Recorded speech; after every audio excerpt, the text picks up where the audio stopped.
Likutei Sichos, Chelik Chaf Aleph, Volume 21, the first Sicha for Parshas Yisro. This is a Rashi Sicha on chapter 19, verse 2, Likutei Pasuk Beis, and the Pasuk Vayichad Sham Yisrael Negadar. Just a quick introduction to remind ourselves, familiarize ourselves with some of the klalim, some of the rules in Rashi. Number one, the Dibur HaMaschil, the heading in Rashi, is very exact. Every single word in the Dibur HaMaschil that Rashi chooses to quote from the verse is actually connected to the explanation of Rashi. Moreover, number two, the Dibur HaMaschil itself, the heading itself, is what is, so to speak, compels Rashi to explain the way he does. Another thing that will help us later in the Sicha, and that is more of a Kabbalistic concept. We know that the soul of every Jew, of every Yid, has 5 levels: Nefesh, Ruach, Neshama, and then Chaya, Yechida. We'll focus in on the Yechida. Yechida literally means unified. That is the part of the soul which is way, way beyond any whatsoever connection to this world. That is the part, the Yechida is the part that is, so to speak, unified in one with Hashem himself. Now it's understandable that when you, from the perspective of Yechida, there is absolutely no difference between one Jew and the other, because over there it's all unified with Hashem, they're all one with Hashem. So let's go into the actual Sicha. So like I said, Likutei Pasuk Beis, chapter 19, verse 2, it describes over there how the Bnei Yisrael arrived in Midbar Sinai and are ready to receive the Torah, and then it says, Vayichan Sham Yisrael Negadar. And the Jews, and Bnei Yisrael, the Jewish people, rested there, they camped there opposite the mountain. So Rashi quotes the words Vayichan Sham Yisrael, they camped there, Yisrael, and he explains, Ki ish echad belev echad, like one man with one heart. However, says Rashi, in all the other encampments was with tarumais, uve machlekes, with murmuring, and with dissent or discord.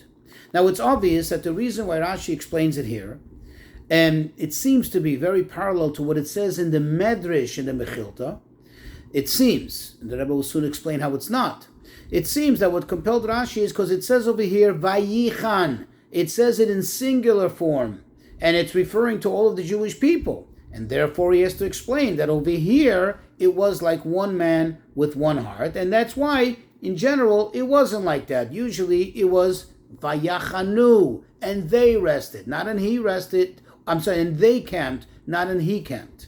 However, if this is the case, that this is what compelled Rashi, the fact that it says Vayichan, Beloshon Yochid, Vayichan in singular form, then why is Rashi also quoting the word Sham, which is there, and the word Yisrael? How does that play a role in Rashi's explanation? Now, the fact that Rashi brings the word Sham could somewhat be explained and understood very easily. Why? Because since it says Vayichan Sham, we know the Jews were there. So, and then it even specifies, and it says opposite the mountain. So it should have just said Vayichan Yisrael neged ha'ar. Why does the Torah emphasize Sham? And perhaps that's very compelling in Rashi's explanation to tell us that it was just there, over there specifically, that Vayichan, and not elsewhere. And this is differing than the Mechilta's emphasis. The Mechilta is the Medrash that he emphasizes all of this from the word Vayichan.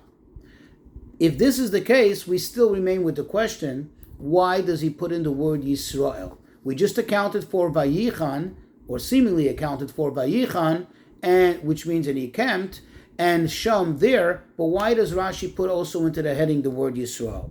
Moreover, if you think about it, from a certain perspective, the fact that it says Yisrael actually justifies why Vayichan in singular form is not unique. Because when you're referring to all the Jewish people, not as Bnei Yisrael, the children of Israel, but rather as Israel, as one body, then it does make sense to write it in singular form and write Vayichan. Now, we cannot say that Rashi arrived at this conclusion from the fact that first it says Vayachanu b'midbar Sinai, that they camped in Midbar Sinai, and then it says Vayichan in this verse. That cannot be the reason for Rashi's explanation. In other words, we're still really searching for Rashi. What compelled Rashi to explain all of this? How did he arrive at all this? And why can't we say this? Because we do find already two precedents.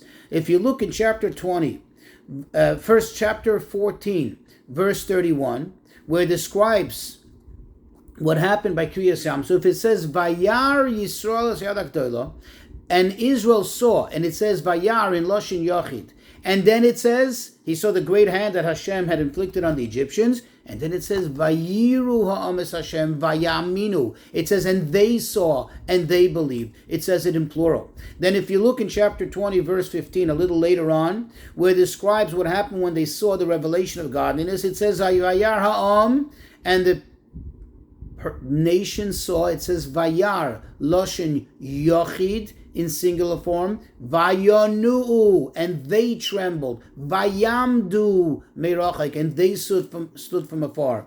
So you see again how in the same verse it is justified. Rashi doesn't explain anything there, that it can speak in singular form and then in plural. So this cannot be the reason that compelled Rashi, because it says first Yachanu b'Midbar Sinai, that they encamped in Midbar Sinai, and then it says Vayichan, and he rested.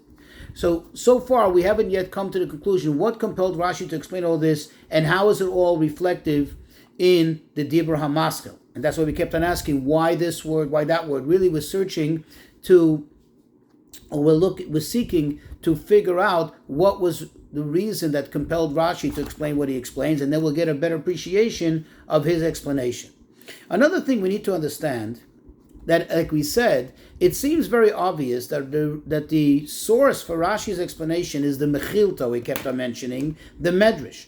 But over there, if you look in the Medrash, it says it in a not just in a slightly different manner, but almost in a totally different manner. Over there it says, in other words, these are very, very essential differences. In the Mechilta it says, quote, every place that it says Vayisu Vayachanu, every place that it says, quote, they traveled or they encamped, Noisim b'machloikis, they always were traveling, and Choinim, and they're always encamping b'machloikis, with discord, with dissent. But over here, they were all the same. Hushbu leiv echad. Notice it doesn't say the word keish echad, like one man. It just says they were all similar, like one heart, and therefore it says Vayichan. But Rashi doesn't say just that, and Rashi adds the words keish echad, like one man with one heart. So why is it the Mechilta, which is a source, only says like one with one heart, and here he says like one man with one heart? Number two, in the Mechilta, it says that they were noisim v'nochoinim b'machleikis. It only mentions this in discord, dissent, whereas Rashi adds tarumois b'machleikis. If you look again at Rashi, he says that they were with murmuring and with dissent. Number three, in the Mechilta, another difference, it says, therefore it says, Vayichan. Therefore it says, and he rested, because it's telling us they were like one heart. But Rashi, like we already said, we made a point, from his Dibur HaMaskil, it's evident, it's clear, that he derives his explanation not just from the solitary word Vayichan, but rather from the all three words together, Vayichan, Shom, Yisrael. So how is it, and why the difference? Another question in Rashi itself. Let's look in Rashi itself. There's a previous Rashi which raises a question. In Parshas B'Shalach, that's chapter 14, verse 10, over there it says, Vayisu Yisrael eseineim, the Jewish people raised their eyes, V'hinei Mitzrayim noisei achareim, and behold, Mitzrayim noisei, he was traveling, again, Loshen Yochid, after them, pursuing them. So Rashi quotes the words noisei achareim, literally translated, he was traveling after them, and he says, how can you refer to Mitzrayim? I mean, the question is obvious. He doesn't state the question explicitly, but the question is, how can you refer to the Mitzrayim, to the Egyptians? This is about thousands of people. How can you refer to them at the Loshen Yochid in singular form? So Rashi says, Belev echad ki ish echad, with one heart like one man. So you see, again, there's differences. Over there, why does Rashi quote the word, why doesn't Rashi quote the word Mitzrayim noisei acharem? Over here he quotes Vayichan Shom Yisrael. right? Why doesn't he say Mitzrayim Nesechem? He just merely quotes the two words Noisei Achareim as his Dibra Maskil, which is his question and what compels his answer. Number two, why does he say the word Achareim, after them, when the question really seems to be just from the word Noiseya, that he was traveling, and as it's being written in reference to the Egyptians. Number three, over there he writes it in the opposite order. Over there he writes Belev Echad Ki Ish Echad, like with one heart, like one man. Says the Rebbe, the explanation in all of this is as follows. When the fact that you can refer to a people to masses or to plurality, sometimes B'loshen Rabim and sometimes B'loshen Yachid, sometimes in the plural form, sometimes in the singular form, this is only as it pertains, as things relate to exclusively only to actions, to specific actions. So sometimes the people are all doing the action in unison, all doing it together in sync and harmony, and that's when you can refer to it even in singular form. When that's not the case, when an action is being done somewhat splintered, sporadic, by some people are doing it, some people aren't doing it, even though it's coming in general from the masses, then you refer to it in a plural form. However, when it comes to matters of feeling, like thoughts, emotions, where the rule is, we know that Hashem created us, as the Gemara says, that no two people think alike. There, you can never refer to it b'loshen yachid. There, you can never refer to it as single form, because once you have a plurality, once you have more than one person, you cannot have the same exact emotion. You cannot have a unified thought. Everybody thinks somewhat slightly different. And that's where the question comes from. How is it possible? Forgive me. And that's why there is no question when in the psukim that we mentioned earlier as a precedent, where you see two opposites in one pasuk, once a loshen yochid, once a loshen rabim, there's no question. Let's take, for example, by Yar Yisro, they saw all that happened by Kriyas Yamsuf. This is an action. They all saw the same thing. They all experienced what the experience that took place. They all witnessed it the same way. However, when it says they vayiru vayaminu b'Hashem, that they feared, they had now an extra heightened level of awe and fear for Hashem, or faith in Hashem, that you can't compare. That's already a feeling and emotion. That's why it says it b'loshen rabim. And the same is when it comes to Matan Torah. When it says vayar ha'am, they all saw the same thing. This action was exactly the same. It was unified. The effect of the action, that they trembled and they stood afar, standing afar, is also an expression of their emotion. This they weren't the same. And therefore it says it, b'loshen rabim.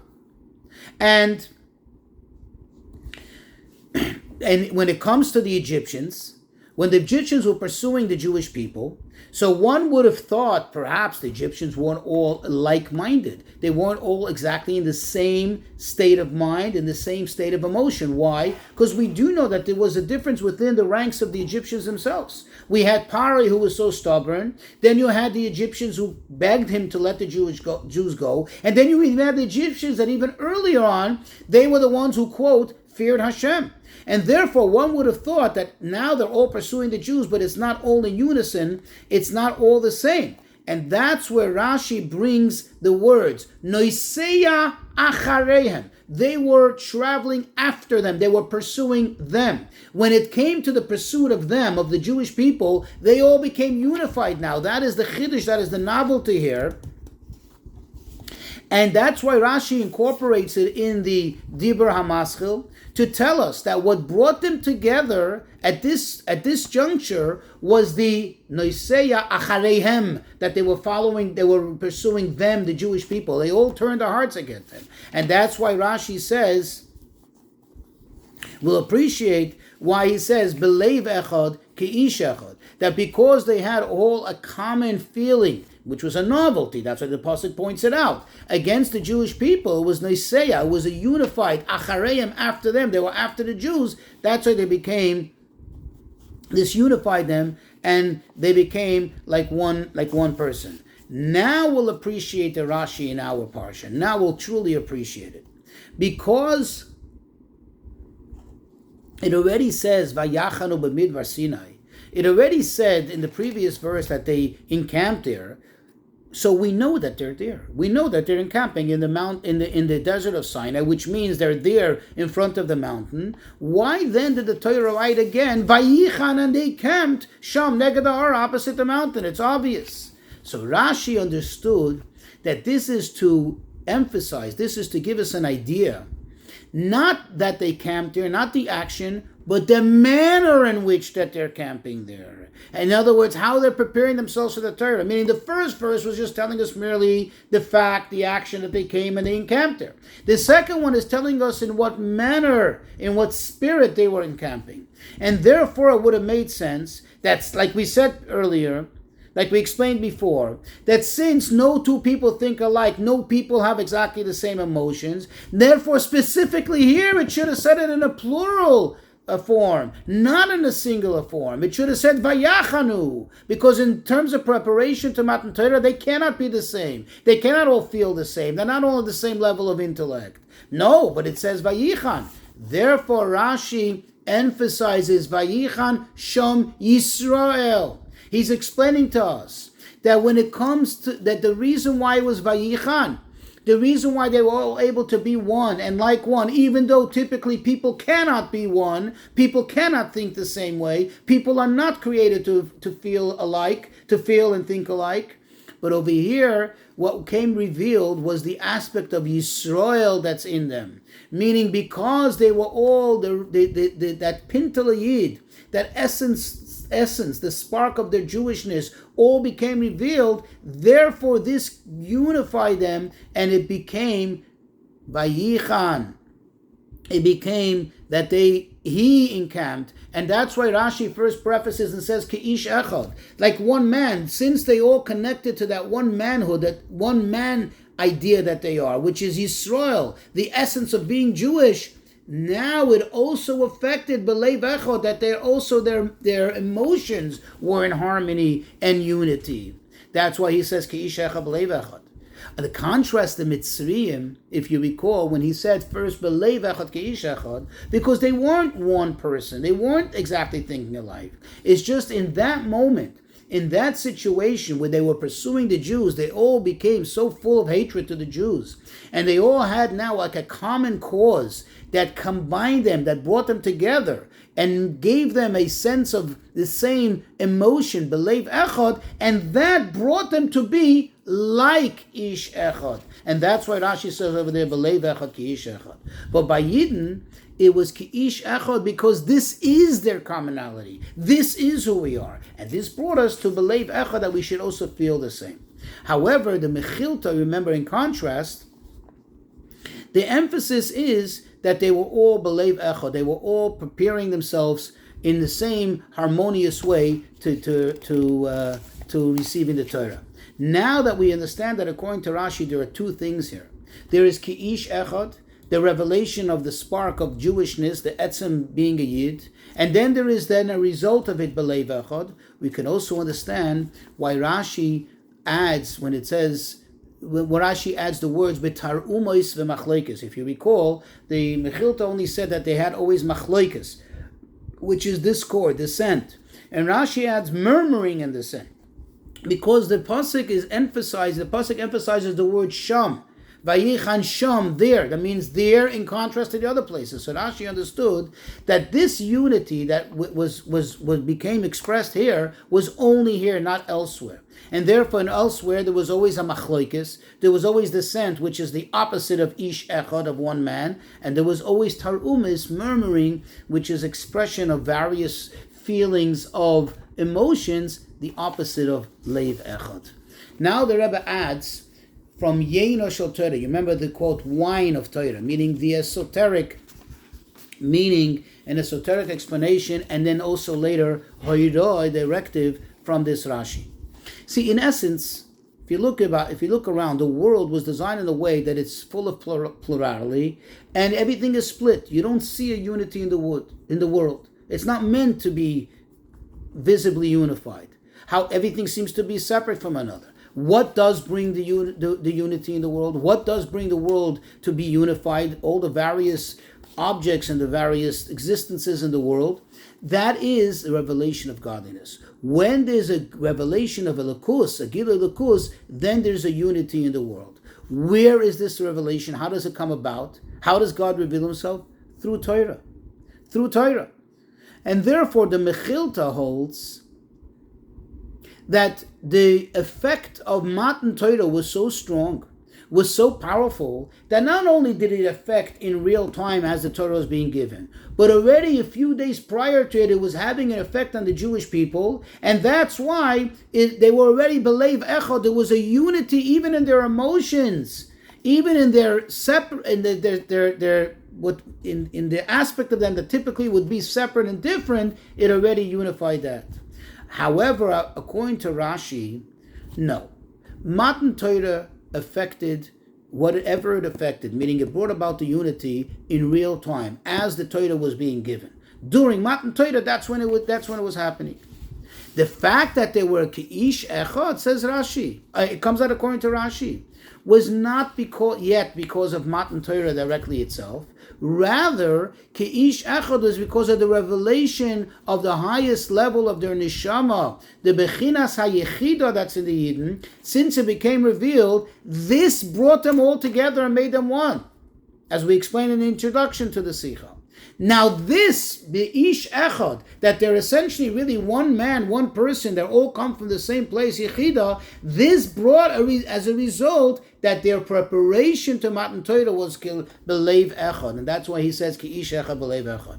Now we know that everything Hashem made in the world, in the side of kedusha, He made the opposite, something to counter it, so to speak, in the side of the opposite of kedusha, and therefore, although there's no such possibility of true unity in the opposite of kedusha, yet Hashem gave something and makes something that can sometimes somewhat resemble it. And that's why by the Mitzrayim we find something similar to it, that they became unified for the moment, belev echad, with one heart, and this caused them to be the Gish Echad, but it's certainly not the same, because they can't have true unity, because their unity is almost like a manufactured, it's an artificial unity, versus the unity that comes between Yidden is a true unity, because the truth is that we all come from the Yechida, and over there we are truly unified.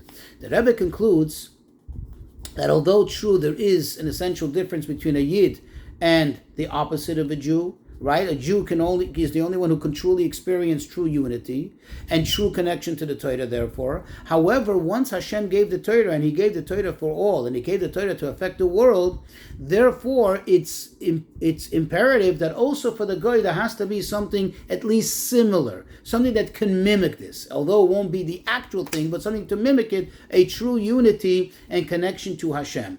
And that is, and we see this as the Rebbe reflected in Halacha, that the Rambam writes that the imperative for a goy to keep the Sheva Mitzvah Noach is not because his rationale and his sense of